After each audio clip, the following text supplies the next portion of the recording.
Mic check. Alright, bud. Done? You ready to improve your videos? Well, here you go.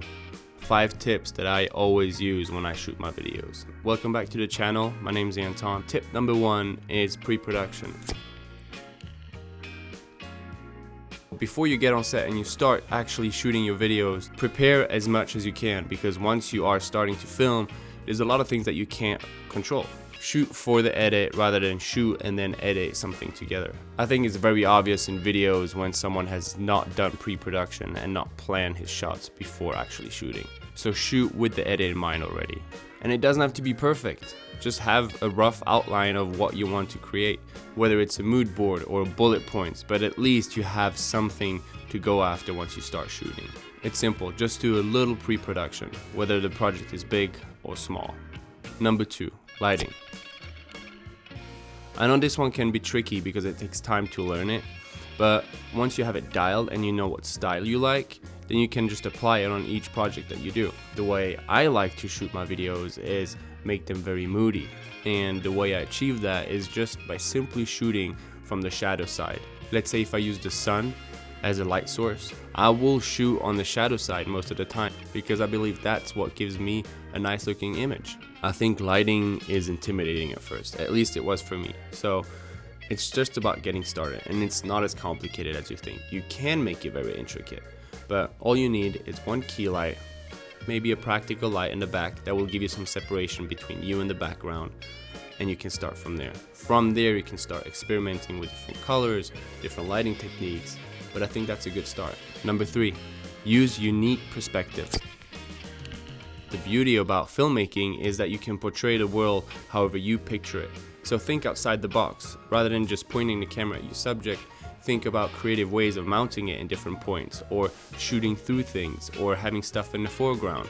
I think all these little details really add this extra layer to your video, rather than just pointing at your subject and starting to shoot.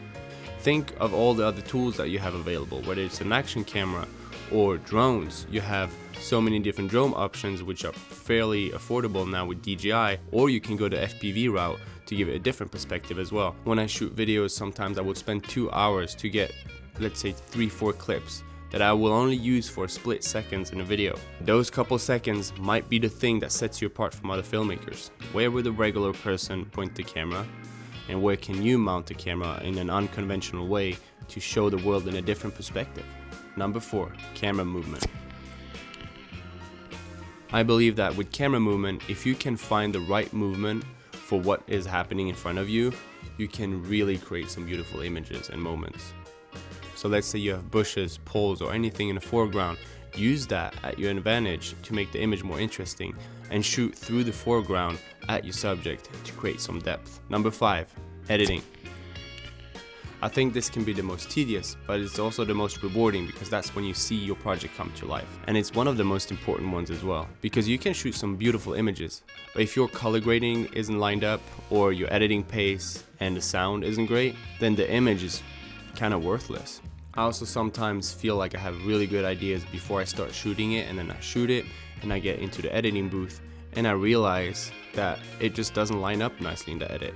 And that is kind of a tough pill to swallow, to sometimes just let go of shots that you like and you thought were a good idea, but they just don't make sense in the edit. With color grading, I think you really just need to spend time in front of your screen and play with colors. Over time, you'll be able to develop an eye and see what styles you like and what looks good and what looks bad. Within the editing, I think sound design is a crucial one. It's something I only started doing a couple years into my career, and I really saw a drastic improvement in my videos. So the way I do it is I go on artlist.io, and whatever my video is about, I watch it and I just imagine what sound could be there. Let's say you have a car driving, right? You have the tires, you have the road, but also if you feel the speed, you can add some risers and some sound effects, even rocks rambling. All these little details really add layers to your videos. And sometimes I even bring down the sound so much that I can barely hear it, but I know that for a viewer watching it for the first time, it will really immerse them into the experience of what is happening on the screen.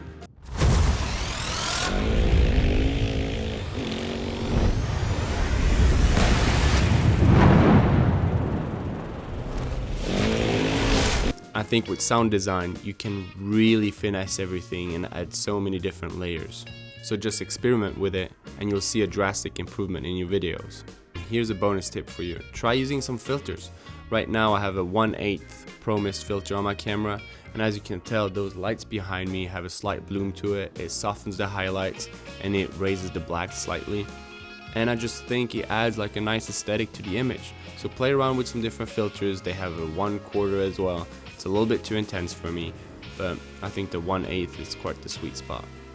If you like this video, please like, comment, subscribe. It really helps me out. Until next time.